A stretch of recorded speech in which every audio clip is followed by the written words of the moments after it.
I don't, I can't speak to that though. So what I would say is like, so as you said, like that's just kind of how it is. That's how it kind of works. Wouldn't that kind of be leaning more towards like the aspect of like the toxicity that you mentioned earlier, like in terms of toxic masculinity? Because I remember me and you chatted a little bit where you're saying like you're not necessarily, you don't believe in the aspect of like toxic masculinity. It's just kind of, you have the roles defined. You can be masculine or you can be feminine, right? Right. Okay, so Well, would you? Yeah, go ahead. well, I would say masculinity is a defined role, and I think that a lot of things what people are saying toxic masculinity, it's not masculinity. Like that's something extra on top of it.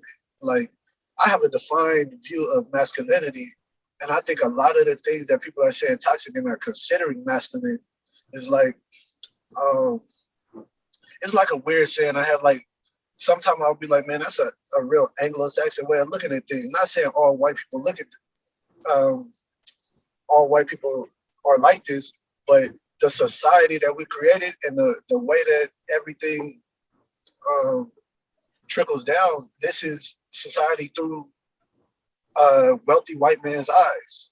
And that's Like just, a it specific is what like it point of is. view, kind of. Yeah. Right. And this is their rules that we're playing by. And a lot of times, like, I don't think what's considered masculine to them is necessarily masculine.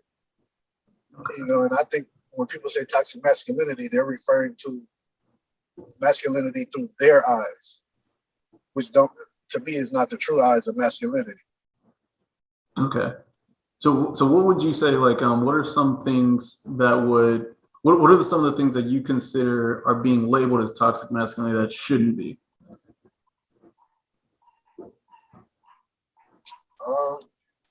You just hit me with a question, bro. Give your boy a couple seconds. Got you, man. Okay, go ahead.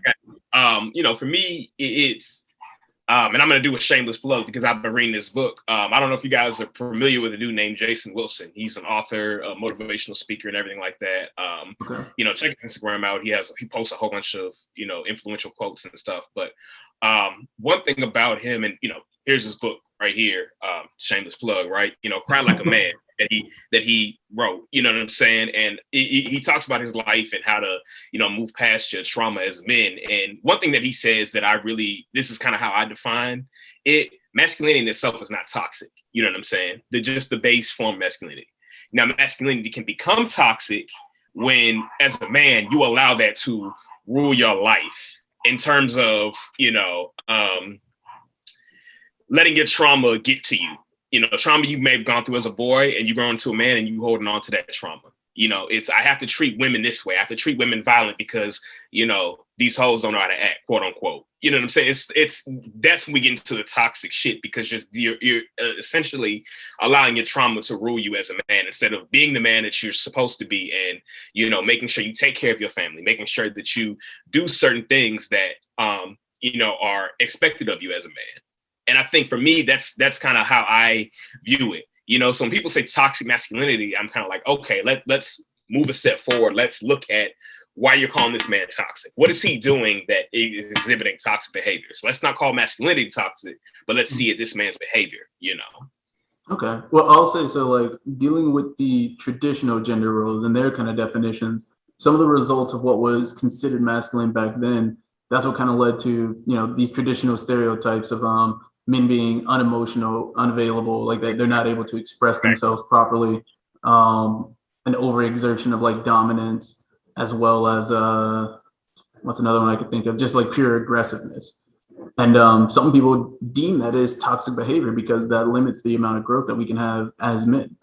Like for me, I'm personally fine showcasing my emotions, whether it's through explanations, physically, verbally, whatever. But I will say that's definitely a small population. And only now by identifying it are we now able to really get those kind of feelings out there to the mainstream and allow men to kind of say like, hey, you need help. You don't need to internalize it because those traditional men don't cry. Like even like with the book you just mentioned, like the opposite would be the men don't cry.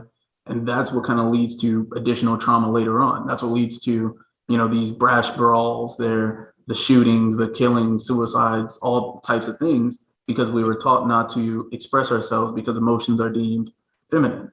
And that's why, you know, case in point, I tell you, if you were to have like 10 men, right, and just random men that you met on the street or whatever, and you asked them, if you really are going through it, would you be comfortable, a normal human emotion, would you be comfortable crying in public? 9 times out of 10, I can tell you most of those men would not be comfortable, and they would tell you, hell no. Yeah, I'll keep it a stack. I'm not trying to cry in public. You know what I mean? Like, I guess if a situation arose, it might happen, but I'm not trying to do that. And that is part of the masculinity. Mm-hmm. So, you know, it could be, and I say it could be anything. You know, we're talking about, you know, you got news that your grandfather just died. You know, the fact that that's really unhealthy. Not necessarily, I guess, crying in public, but the fact that a normal human emotion, you know, somebody that you got news that a loved one died, passed away, and you would be comfortable just letting your emotions out. To me, that's when we get into an issue. That's where it's kind of like, okay, now we have to look at something as to why that's an issue, as to why, you know what I'm saying, you wouldn't be comfortable just letting your emotions go. But I think it's something that, you know, we have to look deeper into. Yeah. Okay. And I do think it's a time and a place for everything, you know, like depending on your setting, it might not be the time and the place to let your emotions just fly, you know. And I think that's a big issue is in society is emotions are rampant and controlling, in my opinion, controlling a lot of the decisions in society when I think principles should be controlling a lot of those decisions. Okay, I can see what you're getting at, but that makes sense to me. See, because like I think so in terms of having emotional intelligence. Yeah, emotional intelligence. Yeah, that's right. See, because the one thing I will say is like usually, and I hate to go like a very binary kind of approach to this too. It always seems like it always comes down to logic or emotion, and it's like it seems like there's always that aspect of, you know, why can't they coexist with one another, you know? And it seems like since you both agree that masculinity will be more so aligned with logic, why should we feel obligated to let our emotions kind of take the backseat versus emotions being, you know, natural to all human beings? Well, I will say something, and I'll put it in the context of fighting because I'm a professional fighter, right? Mm-hmm. Professional fighting, I fight by my principles, but when I get in trouble, I use my emotions to push through, if that makes sense. So a lot of things I'm doing when I'm fighting, like I'm punching, I'm doing good, I'm whatever. It's when I need my emotions where like I draw strength from my emotions, if that makes sense. So emotions aren't a bad thing.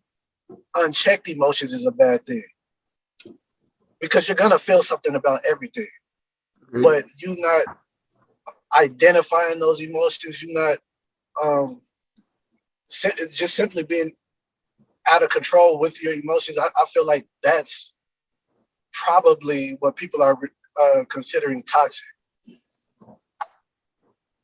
That's a very valid point. Aaron, did you want to chime in on that? Yeah, and I say this, and it's, you know, my 27 years living on this earth, I can tell you straight up, whether you're a man or a woman, regardless, but we're talking about men today, logic is not enough. You need to have both. And when you said, why can't they coexist? They need to coexist. You know, if I'm building a plan, right? I cannot build this plan on logic alone. I have to have that emotion side of me to help work with this plan. You know what I'm saying? And that's with anything in life. And I think that's where we get into the issue, is that when you're only logic based, you're missing out on a whole nother part of your humanity. When you're only emotional based, you're missing out on a whole nother part of your humanity, you know? And I think they coexist and they complement each other well. And that's really been the struggle that I see in societies. People don't know how to manage both. They don't know how to let one be dominant and one take the back seat for a little bit, and then, you know, reverse it and switch it, and then let them coexist in the same body. I think that has really been what the issue is. When we look at masculinity, it's like, okay, I'm at work. Say I'm at work, right, and I'm having a meeting. Obviously, logic has to be present, but because I have other people there, emotion also has to be present. You see, I think that's the. Mm-hmm. Okay, so here's a challenging question for both of you then. So would you say that your views on masculinity and femininity are driven internally or societally? Like in terms of how did you come up with your foundation of I am a man, I'm considering myself masculine? When you say internally, you're saying like by the principles we grew up with, like the way we learned, the way we lived our life, our experiences. Yeah, however, whatever answer fits best for you. But yeah, but it's like as of today, like know comfortably that you consider yourself a masculine man. Like what kind of led to those principles? Is it something that is inherent through your experiences, or is it something that society is kind of like put onto you to say this is the mold that you have as a man? You know, like this like for example, on a social level, it's like we're given the action figures versus women given like the Barbies and the dolls and everything. So for us, we kind of internalize where it's like, oh, we need to be that macho, strong, wrestler toy that we need it to be. Like, do you feel like it's more so those kind of societal aspects, or is it something that as you live your day by day, that's what allows you to reinforce you being a masculine man? It's a mix of both. You know, like as humans, it just is what it is, bro. Like we emulate what we see. So even if it's subconscious, if we're subject to it, if we're present to it, if everything we see, we're going to emulate if we see it enough. So internally, yeah, what I learned, how my principles growing up, that's a lot of me being a man. But I see men every day, and I have to kind of compare the two. Like, is that right? Like, I find myself literally throughout the day always looking at stars, always looking at athletes. And I'm like comparing that to my internal beliefs, and I'm like, is this correct or is this not? So I think that's like an everyday struggle that I have. I have my principles, and then I'm matching that to my experiences.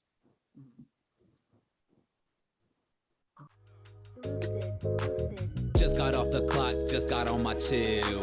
Called on my homie Brent to see what be the deal. What you trying to do? I'm just trying to heal. Hella floated, never bloated's what I'm trying to feel. Hop in the whip and